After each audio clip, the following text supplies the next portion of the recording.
What's up, guys? Welcome to the Dynasty Dudes podcast. Hope you're having a great day. This is the day one of wildcard weekend, and hopefully got my little daughter rocking in the back, and hopefully she's going to stay quiet. But yeah, we just got some breaking news actually that the Bills and Steelers are moved to Monday, which kind of cool, I think.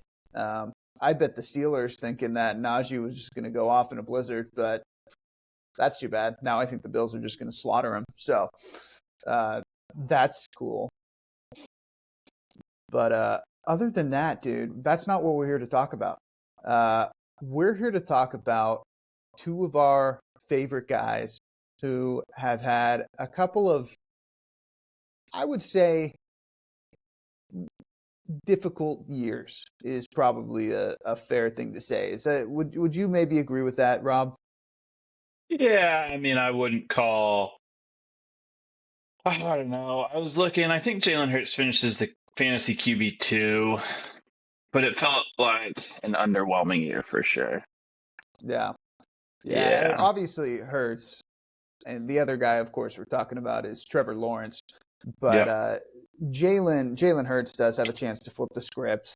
Could they go on a run and just completely, change the narrative? It sure is possible. They're still in it. AJ Brown was declared out for Monday, so Did they really? Well, they did get as favorable of a matchup as they could have with Tampa Bay yeah. and a hobbly Baker Mayfield. So Tampa putting again, up 9 points against the Panthers. yeah. So if you guys, if the Eagles are able to, basically squeak out a win, maybe get healthy for the next week, who knows? Anything can happen. But that's. I'm going to give the floor to you and just kind of let you kind of defend Hurts, kind of where you see the team going from here. Talk about the A.J. Brown situation that is kind of developing. And Yeah. what you kind of mentioned in our group chat the other day that you're maybe a little bit concerned that the Hurts A.J. Brown stack won't carry your team for the foreseeable future. But what are your thoughts? So AJ Brown's like 25 years old. He's a young wide receiver. I built that stack thinking I've got these guys for the next 5 to 7 years playing together. But AJ Brown this season has slowly developed into what I would call an Antonio Brown type, where he says dumb things, he does dumb things. He throws tantrums on the sideline when he doesn't get the ball. There was a game that the Eagles were winning this year where he was freaking out. And so I am nervous that to cut their losses, Philadelphia is going to ship A.J. Brown. I'm not sure. I don't think it happens if Sirianni stays on another year. But I think there's a real possibility that he gets canned if the Eagles lose in the first round, and whatever new whatever coach they bring in is going to ship A.J. Brown. Not for sure, but it kind of makes sense to me. You can't really ship Hurts. He's on a massive contract, and he's looked incredible. I mean, whether or not this year was rough, in the last 2 years, he has a total of like 6 regular season losses. 7 total losses if you count the damn Super Bowl. Like, I'm not as worried about Jalen Hurts as I am about his passing options, because I don't think Devonta Smith can be a wide receiver one. And so shipping A.J. Brown, if they don't bring in somebody else, I am a little nervous there. But long term, I'm nervous that I think firing Sirianni's. Yeah. No, the good news that they do have for the Eagles is, well, depending on what happens with Dallas during these playoffs, they probably are in a decent situation in their division to if they do fire Nick Sirianni, which I think they should. Nick Sirianni, he's not a play caller. Like, clearly he was a product of his two really good coordinators. Like, the defense was terrible, the offense was okay. Like, I don't know what Nick Sirianni does. Like, what's his purpose? So he's not a play caller. He's a CEO head coach at 40 something. I'm out on Sirianni. I think it's the best for the Eagles to do it, and the Eagles do it. Like, they fired Doug Peterson They Like, did, yeah. which is great. Like it's when it's time to move off a guy, they'll move off a guy. It does Now, interest me that often teams get a Super Bowl hangover pass, right? mhm. And the Eagles have gotten none of that. I am a little confused why a team that opened hot and clearly just got tired and slowed down gets all the Yeah, heat. When, like, really, I think back to, like, the main one I think of is the Rams Bengals Super Bowl, because both those teams came out and kind of sucked the next year. In the Rams, everybody was like, they're dead, they're done, because they won like 5 games or whatever. But the Bengals, I don't think they even fired their coach. They were just like, yeah, no, it's just a bad year. We'll move on. well, Um, what happened with the Bengals? I mean, the Bengals they started bad, but then they ended up we're coming talking back, last and season. they made they ended up making the AFC Championship, I think. I mean, Oh, did obviously they? Kansas City beat them, but Yeah. they kind of came out scorching Gotcha. at the end of the game. But I think your point's still valid. Like there's been no grace for Nick Sirianni, but I think part of it, one, the defense has really just been horrible. It's been abysmal. Yeah. I mean, they started which like week obviously isn't Hurts' 3. fault. Yeah. No. Week 3, they were supposedly one of the best run defenses. Like, maybe Mhm. sit your fantasy running backs against them, just locked down. And then they fell apart and looked like trash. Gave up a ton of yards to Kenneth Walker. Not that Kenneth Walker sucks, but our O-line was not, or Seattle's O-line was not special. They were very mid. Yeah. Yeah. Yeah. No, I'm intrigued about what happens. I'm interested in the AJ Brown situation, and I'll talk about that in a second, actually. But I would say the biggest thing that Jalen Hurts has going for him is his contract. That is obviously not going away, and I think if you're a Jalen Hurts owner, you can pretty much take that one to the bank. That you're he's going to be the quarterback for the team. He's always going to have that rushing upside. But obviously, I do think if the team does take a step back, I think it's somewhat inevitable that he goes from. I think he would go from like maybe a super elite asset to like a really good asset. Like He'd I become a think Christian Kirk. I know I'm talking about Hurts, not Oh, AJ not Brown. AJ Brown. Gotcha. Yeah. Again, No, until we see it, I'm not gonna count Hurts out of the top 3 on fantasy QBs. well, like even right now, like Lamar played every game this year, and he was the QB4, which obviously very good, but Yeah. he like it wasn't the same thing. I am just a little bit concerned about the future with the And Eagles. And I'm not worried about Jalen Hurts as much. This year's a tough year to gauge QBs on too, because there were like 12 starting QBs that missed totally, at least a quarter of the season. It was just a mad year. But I think with all rushing QBs, there's up and down years. There's good years and bad years. But until he has a bad year, I'm not counting Hurts out. Now, am I going to draft him in redraft next year? No. I'm going to do what I wanted to do this year, draft Aaron Rodgers in the 11th round. There we go.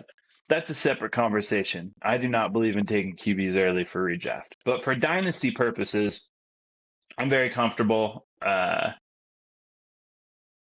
just riding. I don't know. I'm not worried that he's going to cost me championships. I think he's going to continue to produce at an elite level.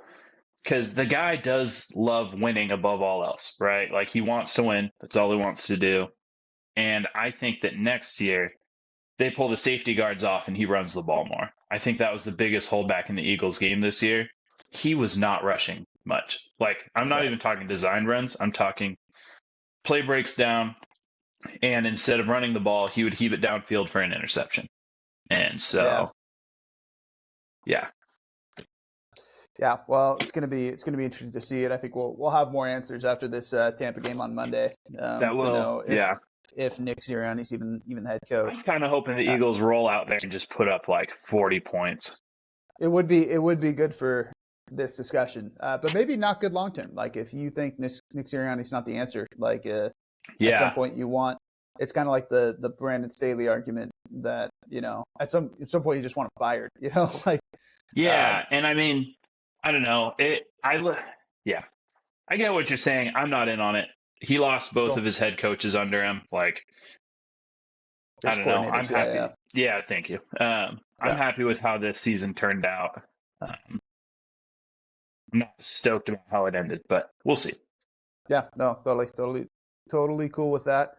I guess we'll transition it into my side of the argument. By the way, I'm just wearing a Seahawks Russ jersey, just to rep RIP Russ. It'll be interesting to see where he goes. I'm excited for that. Did you see, not super important to anything, but did you see the all the stuff that came out about Pete Carroll's retirement party, and like Russ and Sherm hung out and like there's some cool reconciliation there. I appreciated that. Yeah, well, hopefully Russ is humbled a little bit that maybe he can stop acting like a weird robot politician or something. But stop thinking he's like the Jay-Z of football or whatever it was. Yeah. Yeah. No, I'm stoked. I'm high on Russ. I'm hoping he finds a new good spot to go. But no, that's not who we're talking about. I don't own Russ anywhere. We're talking about Trevor Lawrence, who had an interesting year. Yeah. I tell you what, man, the Trevor Lawrence, did you watch that video I sent? It kind of went around the internet a couple days ago it was about a 2.5 minute video of the near misses of Trevor Lawrence. I watched the same one, but it was all about, it might have just been about Calvin Ridley, but yeah, I mean, it was pretty rough. It was. As someone who watched Trevor Lawrence pretty much weekly, it was nice to be vindicated because I swear I felt crazy. I felt like I was watching these things. It's like no way this is happening. This doesn't happen to other people, does it? Like this is ridiculous. And if you actually pay attention to the video, it wasn't like, oh, this is first down, you have another chance. It was like, oh, this is third or fourth down, and this is the play. Like it was kind of ridiculous. And so you pair that like there were legitimately 2 wins that were in that were in that video. So I mean they were 9-8 this year, so that's 11-6. Just the matter of inches. Here's what I'll say. I hate Trevor Lawrence discourse. It is my least favorite thing because here's the problem.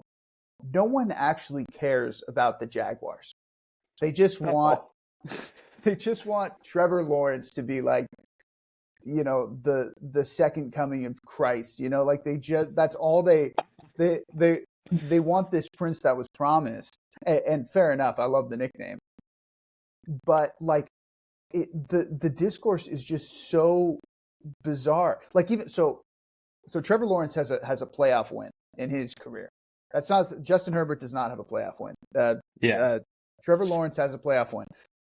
What's that win known as? It's the Brandon Staley game. That's all it's known for.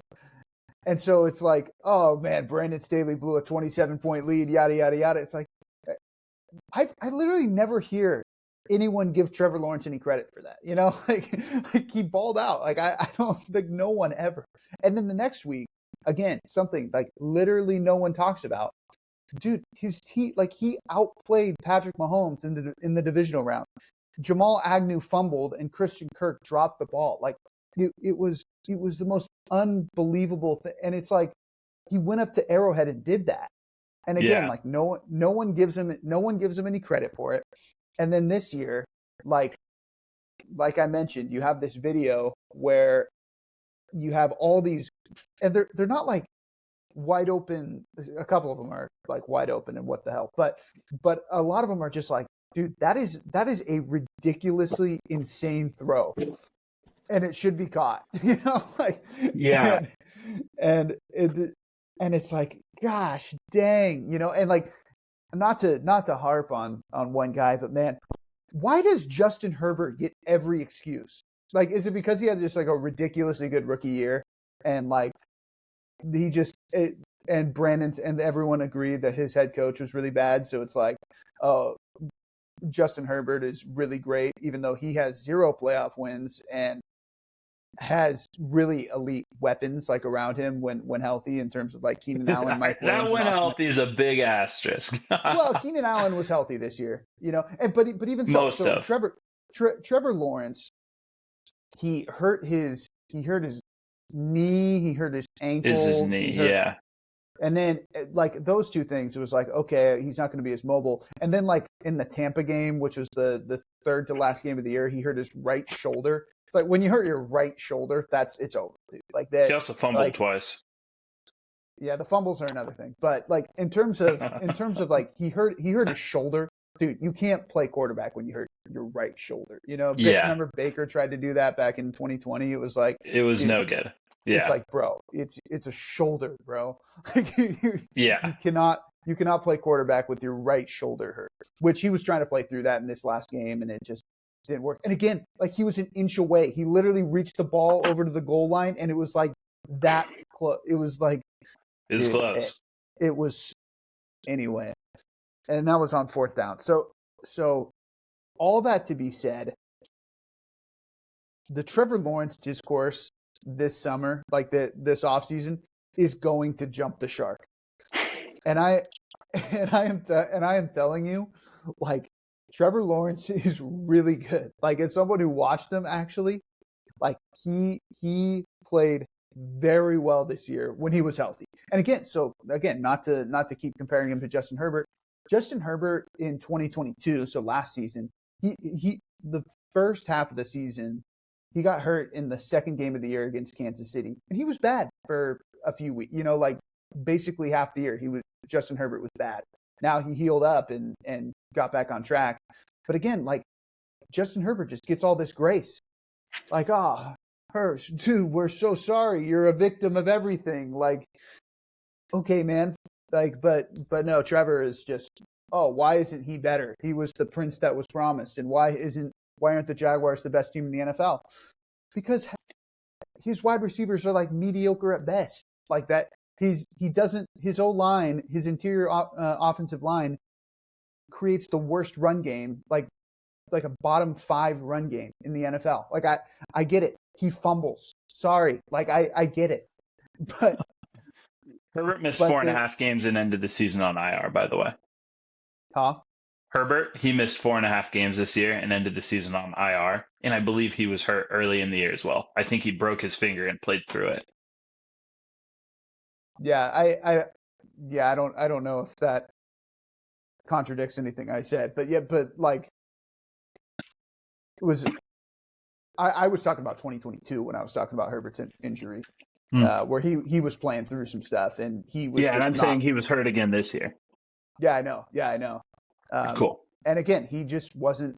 I agree. I hate Brandon Staley too. I'm happy he's fired. I'm happy that happened, and I root for Justin Herbert. I really do. My mom is from San Diego. Like, my mom's side of the family, they're all still San Diego Superchargers fans, and they love Justin Herbert. And I want Justin Herbert to do well. But, dude, like, one guy gets excuses made for him all the time, and one guy doesn't. I think, if I could cut in, I think it's because we've seen it. We've seen it from Herbert, and we haven't from Lawrence yet.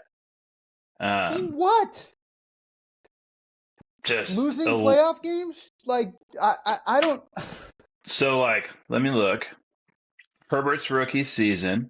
So that's the difference, right? So Herbert had the elite rookie season, and and Trevor had the terrible rookie season. And I understand Trevor's situation was totally different. He had no real weapons. His coaches were just a train wreck. I'm not saying this is the way it should be. I'm just saying I think that's why Lawrence gets the hate. Yeah. No, I mean, like, if you look at his career numbers because of that rookie year, it still drags it down. Like, this was only Trevor's 3rd year, so that's a third of his year. A third of his career was that Urban Meyer year. Having only missed a couple games, I watched almost every game this year. and then ones I felt were important that I watched in red zone, I'd go watch them back. I also think that there is something really anticlimactic about Trevor Lawrence, almost in a Christian Kirk sense, where like the dude will march downfield and get to the 35-yard line, and then him or ETN are going to fumble the ball. One of the two are going to turn it over, and it's such a killer. Like, not just from a football perspective, but like watching the game, you're like, oh man, the Jags are making something out of it. They're going to go take a 7-point lead, score a touchdown, and they've turned the ball over to the Patriots or whatever. Yeah. No, so I sort of respect that. And here's the next part of my little rant. They need to give Trevor Lawrence the Josh Allen treatment. So the Jags did some weird stuff that I don't necessarily disagree with what they did. Like after Trevor's rookie year, they went and paid Christian Kirk all this money, and Christian Kirk's like a good little slot receiver. Like I like Christian Kirk in terms of a real life NFL perspective. Yeah. Like there's a lot of things. He's a nice little zone beating receiver. They need to go out there and like get him a wide receiver one. Like actually like. Yeah. Again, just like they did with Josh Allen and Stephon Diggs, like get the guy, because they tried to do this little backdoor thing with Calvin Ridley, like, oh, this guy like had 1 year of being like one of the best wide receivers in the NFL, and then missed 2 years with a suspension and anxiety, and it's like that was like I get why they did that. Like I definitely understand it. Of hey, if this bet pays off, we're going to have one of the best wide receivers in the NFL. Like that was definitely a possible thing that was going to happen. He was good. I don't want to say like he was terrible. I think he cost some games. I think that they would run plays that put Calvin Ridley in blown coverage, right? So he's got that downfield shot. Trevor Lawrence throws one of those giant Russell Wilson bombs. Calvin Ridley drops it. Like, I mean, the dude would get hit in the hands pretty often, and he couldn't catch the ball on the run. He couldn't catch the ball on a comeback route. The dude really struggled. I think if you're the Jags, you cut ties, pay him whatever you got to do, trade him for a 4th-round pick. You don't have to. I believe that Calvin Ridley cost games. Oh, there you go. Yeah. Get him out of here. Yeah, and also because of the weird, like the trade with Atlanta was so bizarre. If they do re-sign him, I believe that it would cost them their 2nd-round pick. Like, yeah, because it was a whole weird trade. Like there let him go sign some really crappy contract with the Panthers and just cost Bryce Young his career. It actually might be the Panthers. That actually is not a bad. No, I really don't think like he was terrible. But I think you're right that he like did cost the team games. Here's what the conclusion I came to about Trevor. Like he needs, and it comes back to his wide receiver, his primary wide receiver in college, which was T. Higgins. He needs a 50-50 ball guy. Like he needs a guy who is going to win contested catches. And Calvin Ridley at his best is a separator. He is like he's trying to, get away from a guy, but Trevor, he wants to throw that 50-50 ball. He wants to throw it up and you go get it. And that's just not what Calvin Ridley's like under 6 foot and is super light. That's just not it. And so this is my prescription. I have a few guys in mind. But the first one is obviously, and you listen to any Calvin Ridley's 6'1". He's 6'1". Okay, but that's not super tall. But you listen to any analysis of any team, and they're all going to say this. But I'm so serious. Go get T. Higgins. Do it. Just pay it. Just pay whatever. I don't think T. Higgins wants to leave the Bengals. I think that if he leaves the Bengals, he is exposed as a byproduct of Jamar Chase being great and not getting double covered because Jamar Chase is so great.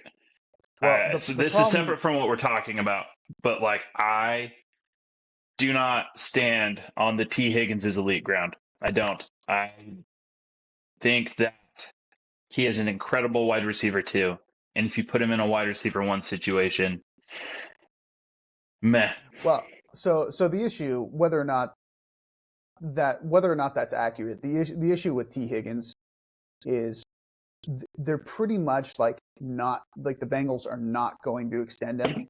What they might do is they might slap the franchise tag on him, which means you would have to trade for him. But they're almost certainly not going to extend him. And if he was traded or signed by another team, he would finally get that second contract. Now, the thing with wide receivers is the franchise tag is actually not a bad gig. It's like $21 million, which is pretty good. That's pretty good guarantee, obviously for only 1 year. But so he might be a little more willing to play on the franchise tag.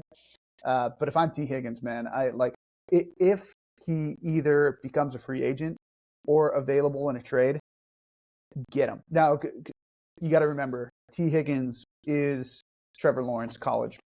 Bengals will have $70 million cap space next year. Again, I don't pretend to want to analyze the Bengals cap situation. It sounds like Jamar Chase is going to demand an extension. We'll see kind of how all this goes. And you got to remember, like, players can be upset, like they can just raise a stink about being under the franchise tag. I'm just saying the cap space argument with the Bengals is one I've been fighting all year. That's one because I've looked it up enough times. The Bengals have a ton of cap space. It's part of why they suck, because they don't have anybody worth knowing on their defense. Like, they need to spend some money. It's about the future, and that, like, they might have cap space to use the franchise tag this year. But again, as a NFL player, you really don't want to be on the franchise tag, especially if you're due for an extension, which T Higgins is. Obviously he was drafted in 2020, and he's set to be a free agent. So I don't want to get into that's a topic for another time. Chargers are estimated to have negative $34 million cap space, which that's a great segue into one of my next options, Mike Williams. Again, a little bit older, not quite the alpha receiver that I'd be looking for, but really one of those. I actually disagree. I think that if Mike Williams can stay healthy, which he can't, if you draft him, he's going to miss half the season. Right. But I think that dude is an alpha wide receiver. He does not lose a 50-50 ball as long as his ACLs hold up. That guy is a machine. Yeah. Well, that's another option. I think it's almost. I would bet. I love that option. I would bet lots of money that the Chargers cut Mike Williams. There's just no chance. I think the Chargers cut everybody. I think that Keenan Allen, Mike Williams, and Austin Eckler are not Chargers at the end of the year. So I think they'll try to find a way to keep Keenan Allen. I don't know how. They're going to have to do a lot of restructuring, but I think they will figure out a way to keep Keenan Allen. But also, he's just a lifer, like that. It's crazy. So was Mike. Yeah, but he's not quite as old as Keenan Allen. Keenan Allen has been there for a long time. Like, it's crazy how long Keenan Allen's been in with the Chargers. Mike is only 29. Like, he can still go and find another team. Also, Mike Williams obviously didn't play with Trevor, but also a Clemson connection. Played with Deshaun Watson at Clemson. So those are two of maybe the better options. Maybe they're a little too obvious because of the Clemson thing. Again, like, I know there'd be, if you did try to trade for T Higgins, there would be an in-conference tax, an AFC tax. Pay it, dude. Just do it. Like, it does not matter. Pay the money, and pay the draft capital. It just doesn't matter. They're going to be drafting, I think, like at 17 or 18. There are a couple of receivers from college that could be good. But again, I think you're in a situation with Trevor, if you're the Jaguars, where you need to have success. And I don't think that relying on a college, like a rookie wide receiver, is the way to go there. So unless it was Marvin Harrison Jr., which it's not going to be. So I'd say that. We talked about A.J. Brown. That's an interesting option that's now kind of come up on the table. And I think as the A.J. Brown owner, I think you might probably like that. He's just going to huck the ball to A.J. Brown. Yeah. Constantly. A.J. Brown would get all the touches. I'm cool with that. I think that for the Jags, they need two things. I don't care where they get the wide receiver, but they need a wide receiver that is young and maybe another Christian Kirk type, like a guy that hasn't really done a lot, but is a consistent guy, like Marquise Brown. That might be a good addition. Him and Kirk across from each He's other. so little. He's Doesn't he's matter. another. It doesn't matter how big they are, though. If Christian Kirk, if Trevor Lawrence is as accurate as you think he is, and can drop those passes, the size doesn't matter, right? Well, it kind of, it's not that I think he's like this pinpoint accurate guy. I don't think he's Drew Brees. I think he's a guy who is a gunslinger who is going to air the ball out in one-on-one coverage, and Yeah, he just needs his wide receiver to make a play. And gotcha. Well, either way, I don't think he's had that guy. Is either my way, point. by young I mean like 28 or younger. Like he's got 2 or 3 years to develop with Lawrence, Yeah. so he can get comfortable with that kind of play. And in the offseason, everyone on that Jaguars offense just needs to be constantly doing ball security drills. Same thing with the Eagles.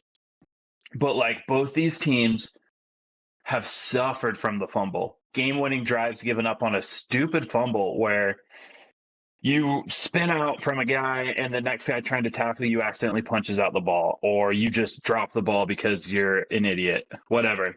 Both, like, I'm not just saying the Jaguars, but the Jaguars and the Eagles, you cannot win games with fumbles. You can't. Turnovers. Dude. You can't turn the ball over to the Chiefs like that. And so, yeah, I don't know. There's got to be something in the offseason to deal with that. Like, Trevor Lawrence doesn't yeah. really throw a lot of picks, so that's not a problem. Yeah. No, I'm 100% with you. It is going to be the fumbles thing is so bizarre. You know, I don't know if it's your center. Is your center funny? Like, is he snapping the ball weird? Because Trevor Lawrence will just like, they don't even record all of them as fumbles. I've noticed that sometimes they just let it slide with Trevor Lawrence, where he will just take a snap and then drop the ball on the ground. Like he's like, oh, hot potato. Like, oh no. Like, what is that? Dude, the fumble thing is really frustrating. Like it's extremely frustrating. I mean, the most frustrating one was were you watching the Ravens game? Where they literally, it was like third down. He was scrambling for a few more yards, and they were just going to go kick a field goal, and it was like a chip shot field goal, and he just drops it. He literally just drops it, and it's like, dude, that's like. Yeah, it just seems like the easiest thing in the world to fix. Like, because it's just like, dude, I don't think it was. Like, if I'm remembering correctly, it didn't get batted. Like, I think he just dropped it. Yeah. Yeah. I mean, same with the Eagles. Was that the Eagles-Hawks game where they had like 4 fumbles? Jalen Hurts just dropped the ball in the red zone. A.J. Brown dropped the ball in the red zone. One of their running backs, like, I remember that. You just like, for the love of God, stop dropping the ball in the red zone in triple coverage where you're guaranteed not to recover your own fumble. Like, can we hold on to the dang ball? Yeah. Yeah. No, I'm with you on that. But in terms of the things that the Jaguars can control, go get that alpha, dude. Go get the 6'4" wide receiver. Maybe it's Mike Evans. He's not under contract. I'd like a guy younger, even Mike Williams too. But well, and I say younger not for the value, but because I would almost take a worse guy that's big, as long as he wins 50-50, is like a guy who's a little slower and big, just because Trevor Lawrence does need to get used to playing with a guy who can reach up and take it. I think that would be important for his development, because right now that's not a skill he's developing. He obviously had that in college. Like, T. Higgins was a monster in college, and he would throw the ball to T. Higgins, and he would just make the catch like every single time. Again, it just makes me so like the idea that T. Higgins is potentially available, and like Trevor needs one of these wide receivers.